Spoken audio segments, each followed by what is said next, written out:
तसं काय आहे सिद्ध करा. वरुण देव मला माहिती आहे ना, उगा तुम्ही काही सांगून पटवून देण्याचा प्रयत्न करू नका. प्रत्यारोप उगा मान्य करू द्या. वरुण देव हा मग देवा.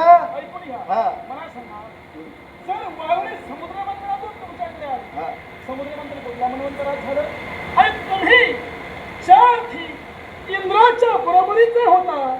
मग इंद्राच्या बरोबरीचे असताना तुम्हाला स्थानापासून का खेचलं गेलं?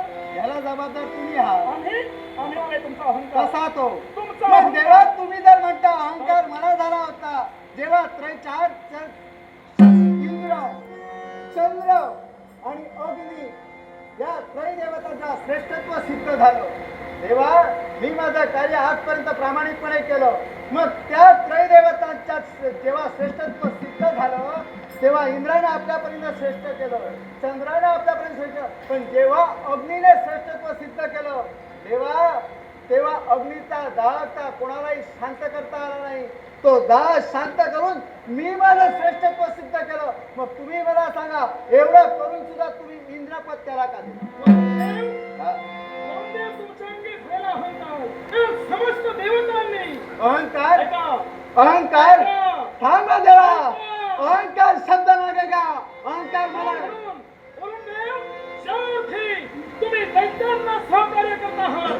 स्वतःची कन्या दैत्याला देऊन देवतांच्या बाजूला तुम्ही विरोधात लढत आहात. अर्थात तुम्ही हा धर्म करत आहात आणि अधर्म पायबंद घालण्यासाठी मला तुमच्या समोर उभं राहावं लागतंय. देवा, काय नाही मला अहंकार झाला. हा तुम्हा त्रैदेवताला कधी अहंकार झाला नव्हता. वरुण देव मला सांगा देवा, जेव्हा सृष्टीची निर्मिती झाली काहीसा कालावधी घडला.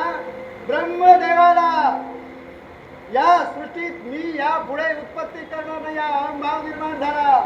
एवढाच नव्हे, जर सृष्टीची निर्मिती ब्रह्मदेव करणार नाही तर सृष्टीची संवार मी करणार नाही.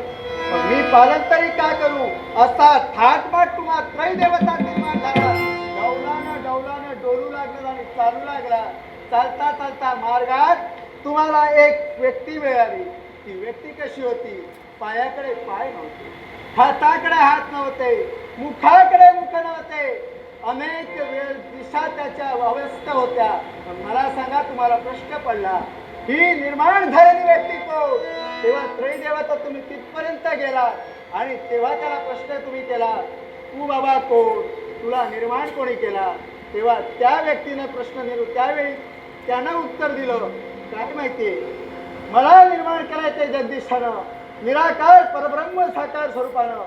का म्हणून तर तुम्हा त्रैदेवतांना झालेला अहंकाराचं निर्मूलन करण्यासाठी तुम्ही शरणागती पत्करात आणि परत आपल्या कार्याला तुम्हाला अहंकार झाला नव्हता का? हा, आम्ही जे केलं ते विश्वकार्यासाठी केलं हा. आणि तुम्ही जे करत आहात तो इंद्र स्थानापासून विभक्त आहे. त्याला पुनश्च स्थानी आणून द्या. आता तुम्हाला एवढंच सांगतोय, तुम्ही काही माझी बाजू घेणार नाही. माझ्या जीवावरच तुम्ही उठणार. पण एक लक्षात ठेवा, जागा बघूनच जीवावर उठा. जागा न बघता जर जीवावर उठण्याचा प्रयत्न केला, वरून जलतत्व आहे ते विसरून जाईल. स्वतःच सिद्धत्व करण्यासाठी काही करेल.